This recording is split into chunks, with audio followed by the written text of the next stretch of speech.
Assalamualaikum warahmatullahi wabarakatuh. Kembali lagi bersama saya Adinda Aryani. Baik, kali ini saya akan membahas tentang perpindahan panas dan sedikit cuplikan tentang aplikasi KeyHit Heat Transfer. Sebelum saya membahas tentang perpindahan panas, apa sih itu panas? Apa itu kalor? Kalor adalah bentuk energi yang bergerak dari suatu benda pada suhu tinggi ke benda pada suhu rendah jika kedua benda saling bersentuhan. Satuan kalor adalah kalori atau kal. Sedangkan perpindahan panas adalah salah satu dari ilmu teknik termal yang mempelajari cara menghasilkan panas, menggunakan panas, mengubah panas, dan menukar panas di antara sistem fisik.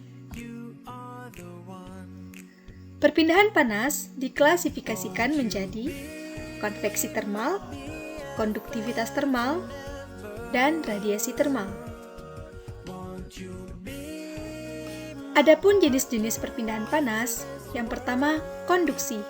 Contohnya seperti kita membakar besi. Kemudian ada konveksi. Contohnya balon udara.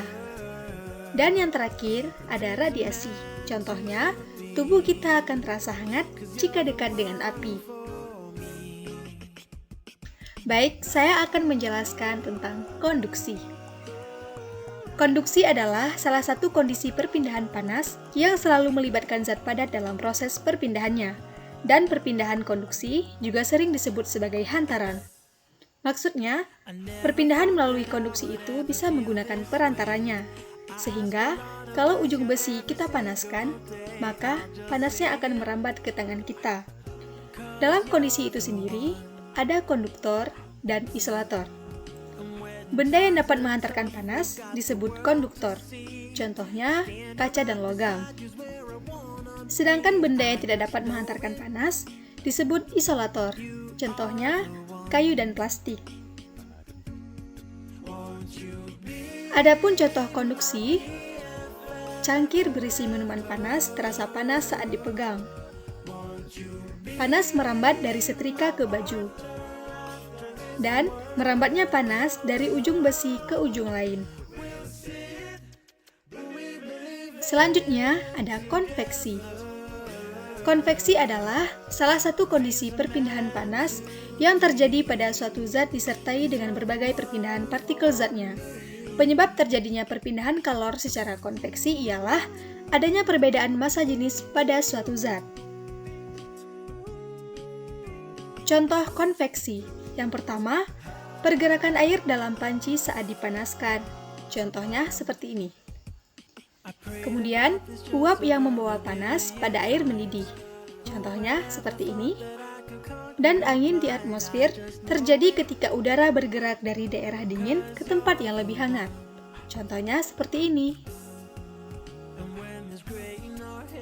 Dan yang terakhir ada radiasi. Radiasi adalah perpindahan panas tanpa melalui medium zat perantara, biasanya disertai cahaya.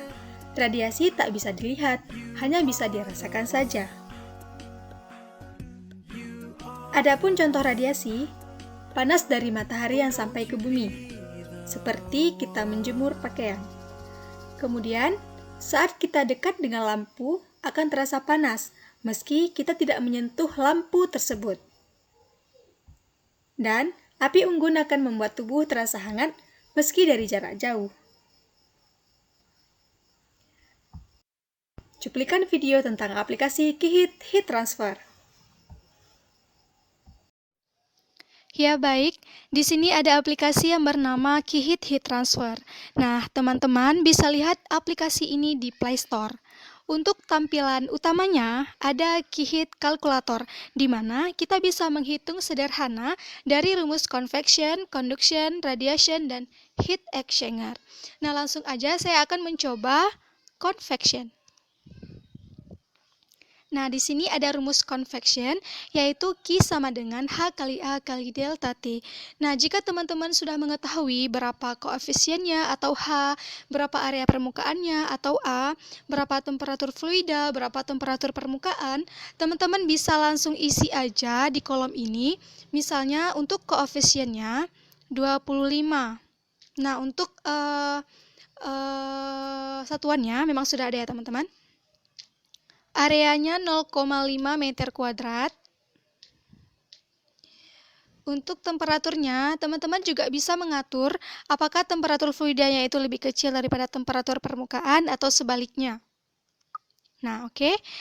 Temperatur fluidanya kita masukkan nilai 40 derajat Celcius dan permukaannya 20 derajat Celcius. Jika teman-teman ingin mengatur ulang, teman-teman bisa menekan tombol reset atau langsung hitung aja, yaitu tekan tombol calculate. Oke. Nah, di sini langsung ada solution, di mana delta T sama dengan TF kurang TS. Delta T sama dengan 40 kurang 20, delta T sama dengan 20. Karena kita udah tahu ya berapa perbedaan suhunya, berapa delta T-nya, langsung aja kita isi dari rumus yang tadi, yaitu Q sama dengan 25 kali 0,5 kali 20. Hasilnya adalah 250 W. Nah, begitu teman-teman. Gampang kan? Terima kasih. Wassalamualaikum warahmatullahi wabarakatuh.